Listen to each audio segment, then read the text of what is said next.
प्रेम से बोलिए विष्णु भगवान की जय। पुरुषोत्तम मास महामास कथा अध्याय 9।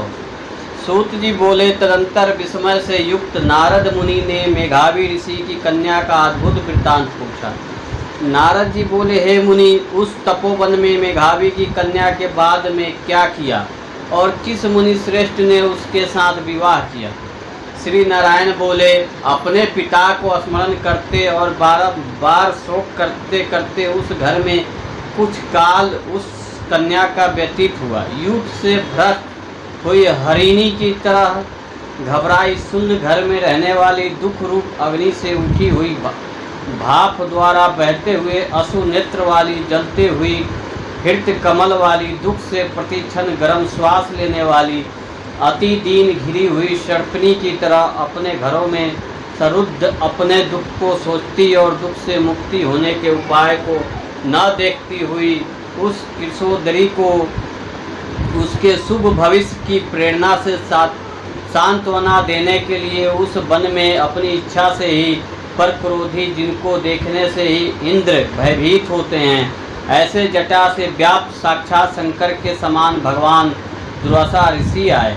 हे नारद, भगवान कृष्ण ने राजा युधिष्ठिर से कहा कि हे राजेंद्र, वह दुर्वासा आए जिसको कि आपकी माता कुंती ने बालपन में प्रसन्न किया था। तब उन सुपूजित महर्षि ने देवताओं को आकर्षण करने वाली विद्या उन्हें दी, और हे भूपाल, जिन्होंने सब देवताओं से नमस्कार किए जाने वाले मुझको भी रुक्मणी के साथ रथ में बैलों की जगह जोता।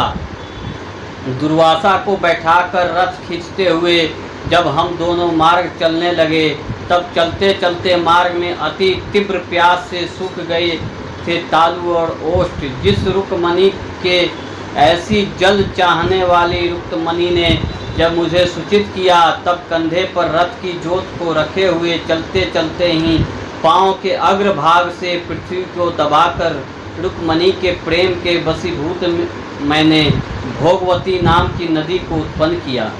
तब वही भोगवती ऊपर से बहने लगी। अनंतर उसी के जल से हे महाराज, रुक्मणी की प्यास को मैंने बुझाया। इस प्रकार रुक्मणी की प्यास का बुझन देख उसी क्षण अग्नि की तरह दुर्वासा क्रोध से जलने लगे और प्रलय की अग्नि के समान उठकर दुर्वासा ने श्राप दिया। बोले, बड़ा आश्चर्य है हे श्री कृष्ण, रुक्मणी तुमको सदा अत्यंत प्रिय है, अतः स्त्री के प्रेम से युक्त तुमने मेरा अवज्ञा कर अपना महत्व दिखलाते हुए इस प्रकार से उसे पानी पिलाया, अतः तुम दोनों का वियोग होगा, इस प्रकार उन्होंने श्राप दिया था। हे युधिष्ठिर, वही यह दुर्वासा मुनि है, साक्षात रुद्र के अंश से उत्पन्न, दूसरे काल रुद्र की तरह महर्षि अत्रि के उग्र तप रूप कल्प वृक्ष के दिव्य फल पतिव्रताओं के सिर के रत्न अनुसुईया भगवती के गर्भ से उत्पन्न अत्यंत मेघायुक्त दुर्वासा नाम के ऋषि, अनेक तीर्थों के जल से भींगी हुई जटाओं से भूषित सिर वाले साक्षात तपोमूर्ति दुर्वासा ऋषि को आते देखकर कन्या ने शोक सागर से निकलकर धैर्य से मुनि के चरणों में प्रार्थना किया। प्रार्थना करने के बाद जैसे वाल्मीकि ऋषि को जानकी अपने आश्रम में लाई थी, वैसे ही यह भी दुर्वासा को अपने घर में लाकर अर्घ्यपाद और विधि प्रकार के जंगली फलों और पुष्पों से स्वागत के लिए आज्ञा लेकर आदर पूर्वक पूजन कर तदंतर हे राजन, यह बाला बोली। कन्या बोली, हे महाभाग, हे अत्रि कुल के सूर्य, आपको प्रणाम है। हे साधु, मेरी अभाग्य के घर में आज आपका शुभागमन कैसे हुआ। हे मुनि, आपके आगमन से आज मेरा भावोदय हुआ है, अथवा मेरे पिता के पुण्य के प्रभाव से प्रेरित मुझे सांत्वना देने के लिए ही आप मुनि सत्तम आए हैं। आप जैसा महात्माओं के पांव की धूल जो है वह तीर्थ रूप है, उस धूल का स्पर्श करने वाली मैं अपना जन्म आज सफल कर सकती हूँ। आज मेरा व्रत भी सफल है। आप जैसे पुण्यात्मा के जो मुझे आज दर्शन हुए, अतः आज मेरा उत्पन्न होना और मेरा पुण्य सफल है। ऐसा कहकर वो कन्या दुर्वासा के सामने चुपचाप खड़ी हो गई। तब भगवान शंकर के अंश से उत्पन्न दुर्वासा मुनि मंद हास्य युक्त बोले। दुर्वासा बोले, हे द्विज सुते, तू बड़ी अच्छी है, तूने अपने पिता के कुल को तार दिया। यह मेघावी ऋषि के तप का फल है जो उन्हें तेरी ऐसी कन्या उत्पन्न हुई। तेरी धर्म में तत्परता जान कैलाश से मैं यहाँ आया और तेरे घर आकर तेरे द्वारा मेरा पूजन हुआ। हे 12 रोहे, मैं शीघ्र ही बद्री कासम में मुनीश्वर सनातन नारायण देव के दर्शन के लिए जाऊंगा, जो प्राणियों के हित के लिए अत्यंत उग्र तप कर रहे हैं। कन्या बोली, हे ऋषि, आपके दर्शन से ही मेरा शोक समुद्र सूख गया।